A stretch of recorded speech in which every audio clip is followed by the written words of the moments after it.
may sasabog daw pong malaking gulo sa Pilipinas at ito daw po ay paparating sa mga susunod na araw. Pag-usapan po natin.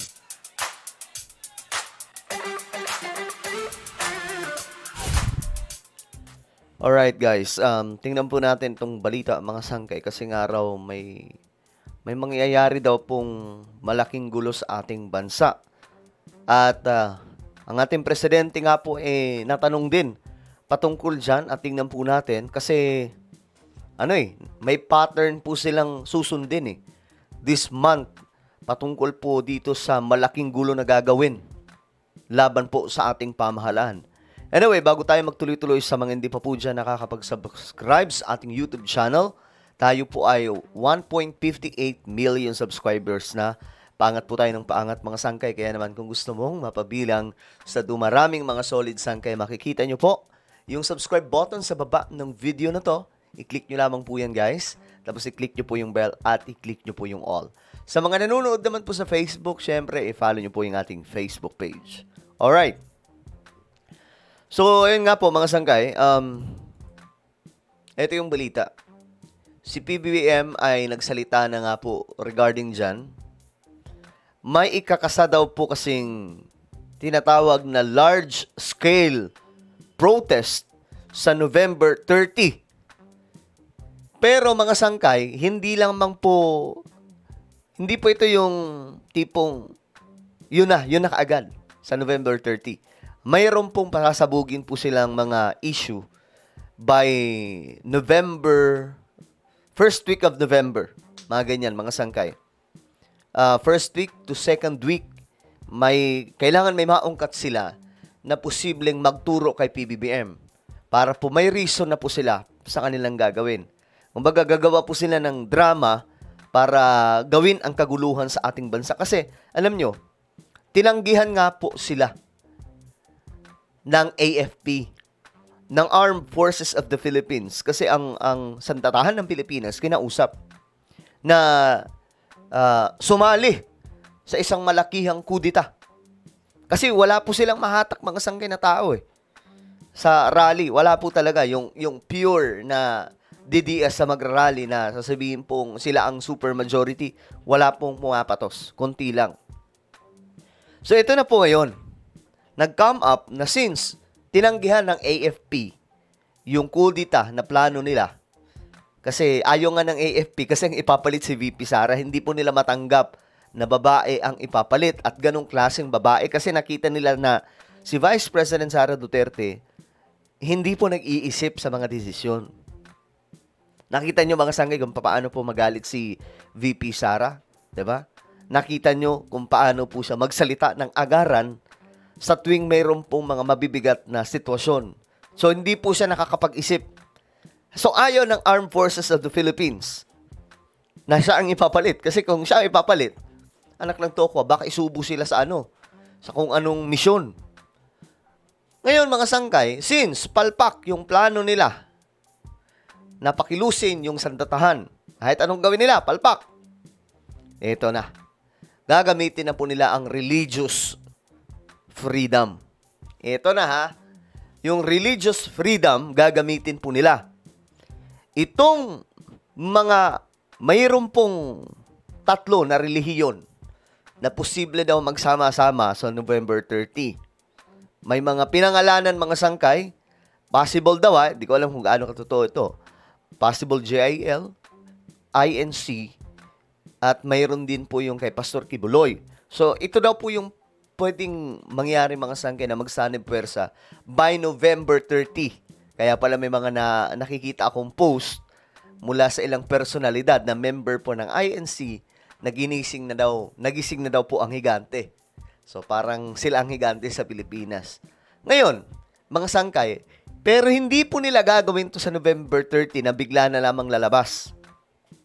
Wala-wala lang. Gagawin nila yan bago po. Gagawin po nila yan kung puputok na po yung issue na pambato nila kay PBBM.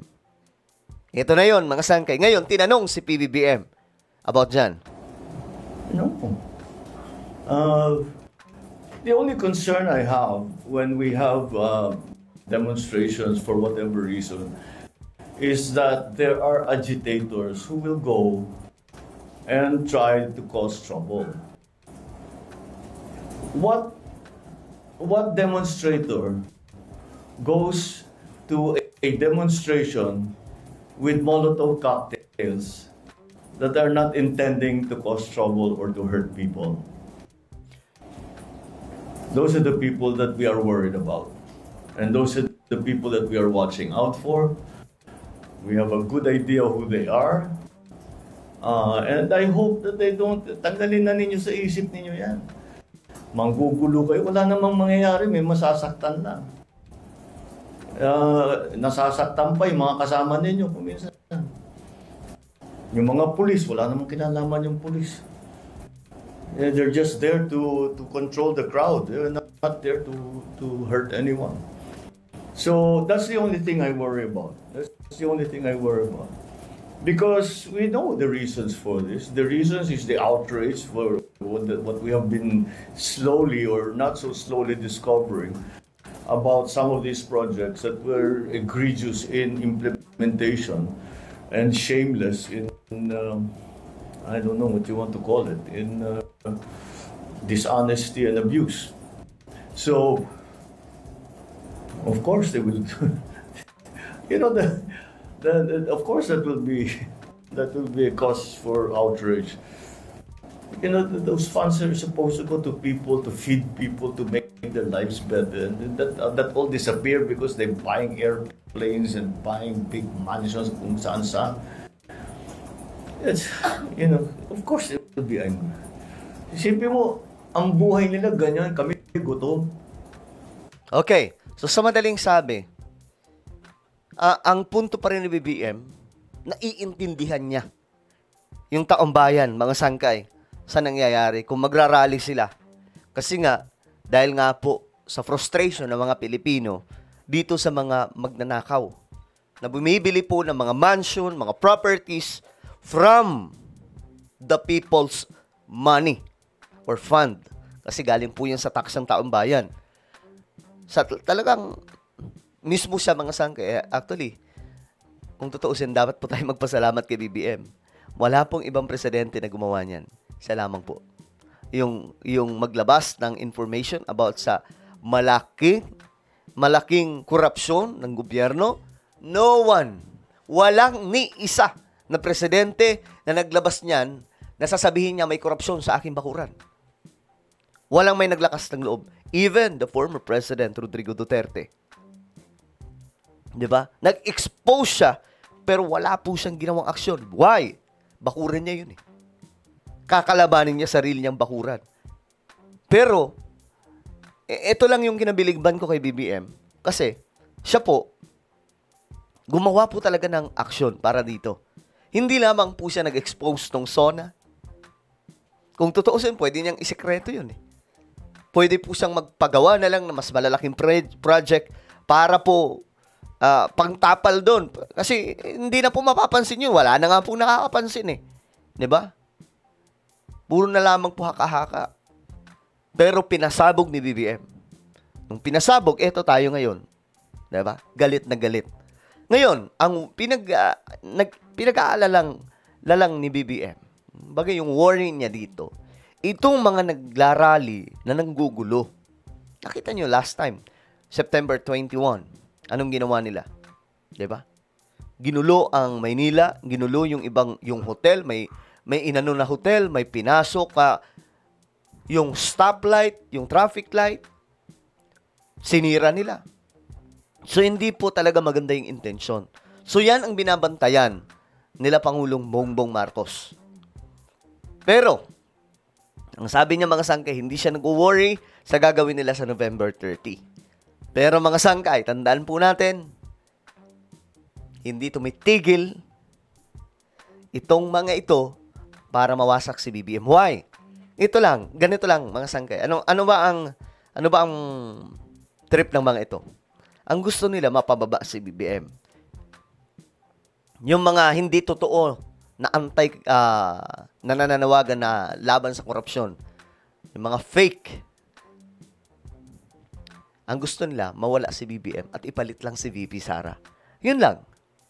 Pero yung mga tunay, manananawagan, tunay na lumalaban sa korupsyon o against sa korupsyon ng mga kababayan po natin, sila yung nagsasabing, PBBM, ipakulong mo lahat ng mga korap na yan.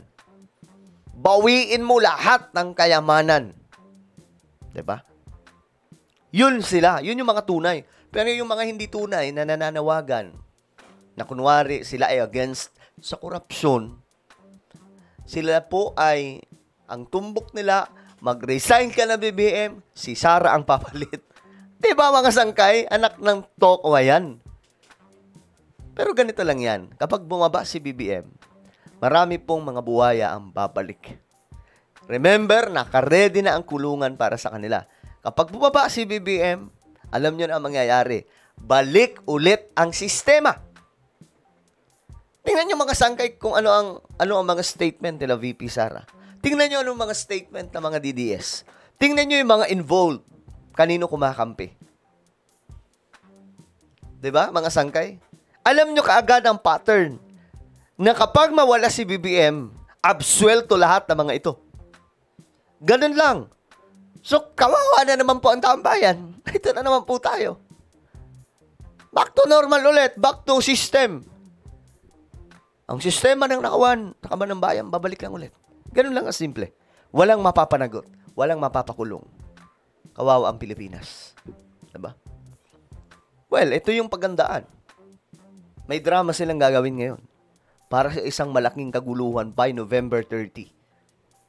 Tingnan natin. Pero ito lang. Kapag lumala ang gulo, may deklarasyon ng martial law. Okay? Ano po ang inyong opinion?